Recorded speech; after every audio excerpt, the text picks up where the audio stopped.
For 12 years, every time Emily Carter lost something, it came back. Every single time. Her keys, her wallet, her umbrella, her favorite notebook, all of them returned within 2 days. Perfectly cleaned, beautifully wrapped in cream-colored paper, tied with a dark blue ribbon. No sender, no explanation. For 12 years. Then she lost something she could never replace. And for the first time in 12 years, nothing came back. Stay with me, because what Emily discovered while searching for the sender would change the way she understood kindness forever. Emily Carter was 35 years old, an elementary school teacher for almost 15 years. She wasn't famous, she wasn't rich, but she was the kind of person everyone wished they had in their life. Her students loved her because she never embarrassed anyone for making mistakes. Her neighbors admired her because she was always the first to help. Helping people wasn't something Emily tried to do. It was simply who she was. There was only one thing she could never manage: her own belongings. Emily forgot things constantly. One morning she spent 30 minutes searching for her glasses. They were on top of her head. Her forgetfulness became part of her personality.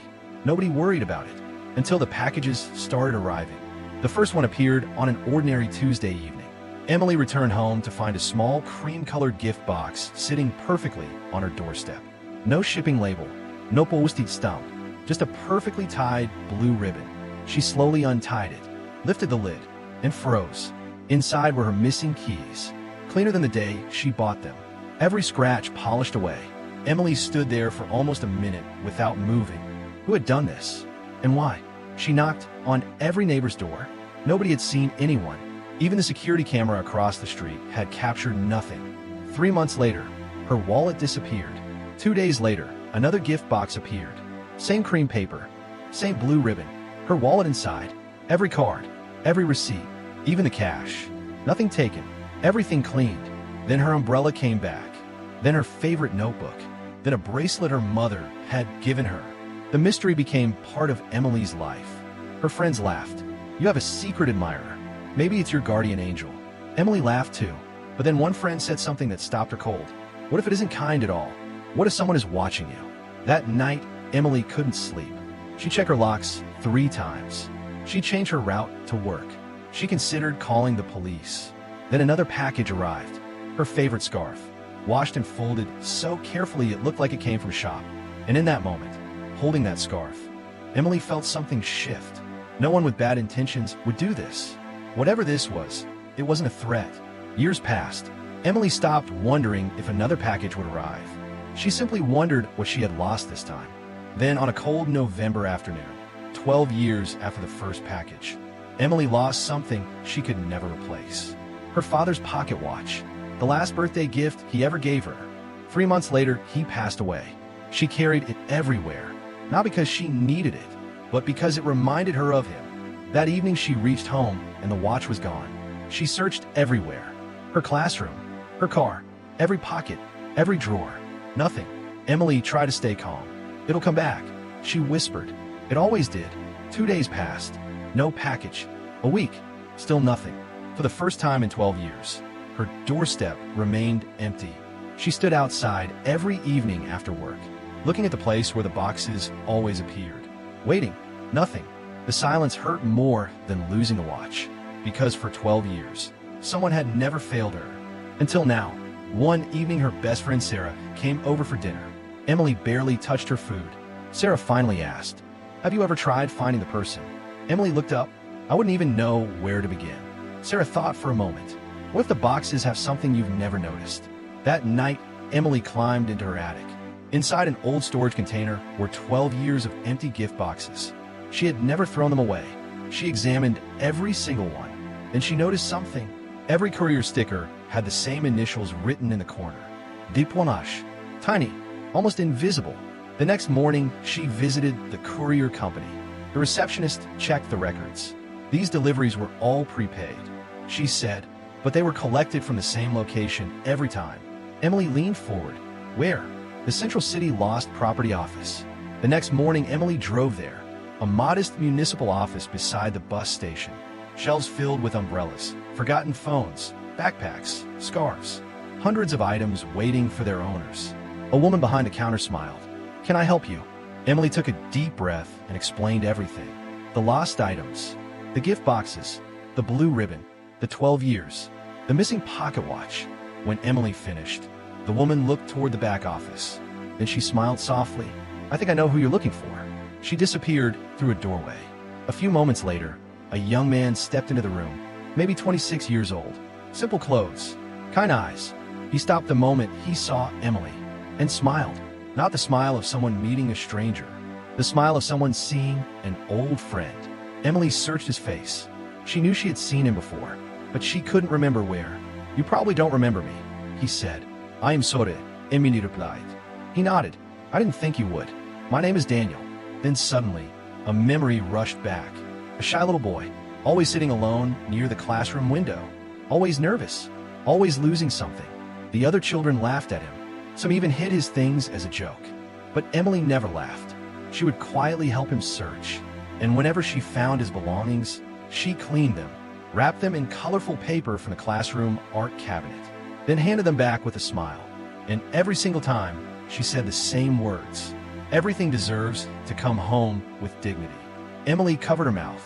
Her eyes filled with tears. Daniel smiled gently. When I was 9 years old, I lost everything. My books, my lunch, my jacket, my confidence.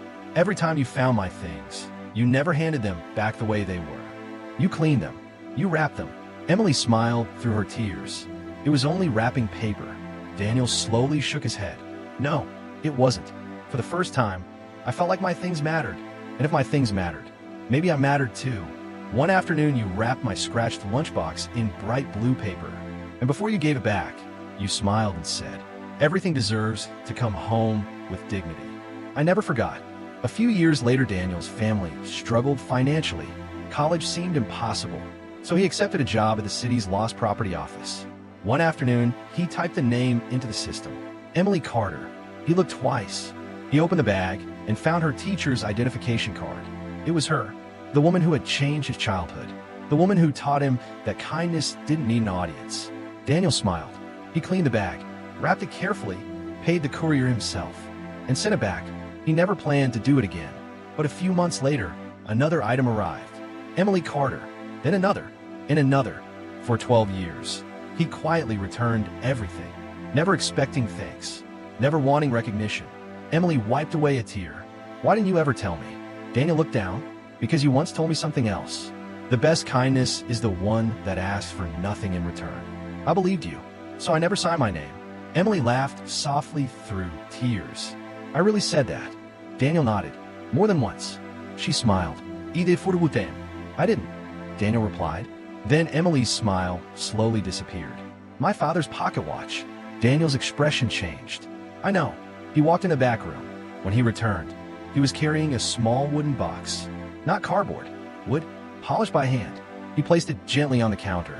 Emily opened it. Inside, resting on dark blue velvet, was her father's pocket watch. The cracked glass replaced, the scratch case restored, the tiny engraving on the back shining like new. I thought it was gone forever. Daniel smiled. It almost was. A taxi driver found it under his seat. It was badly damaged, but I knew what it meant to you. So I spent months finding someone who could restore it properly. Emily looked at him. You paid for that. Daniel nodded. You paid for something much more valuable. My confidence. When I was a child, I could never repay that. So I wrapped your belongings, one by one, for 12 years. Tears rolled down Emily's face. She finally understood. Those gift boxes had never been about lost keys, or wallets, or umbrellas. They had been thank you letters, written without words. I'm sorry it took me so long to find you, she said. Daniel smiled warmly. You weren't supposed to. I wasn't returning your belongings. I was returning your kindness. Emily carefully held the pocket watch against her heart. As she walked out that afternoon, she looked back one last time. Daniel had already returned to work, helping another stranger reclaim something they thought was gone forever. Nothing about him suggested he had spent 12 years quietly changing someone else's life. And perhaps that was exactly the point, because the greatest acts of kindness are rarely the loudest. They don't ask to be noticed. They don't demand applause. They simply leave the world a little better than they found it. Kindness is never wasted. Sometimes it travels through years, through strangers, through ordinary days. before quietly finding its way home. If this story moved you, share it with someone who needs to hear it today.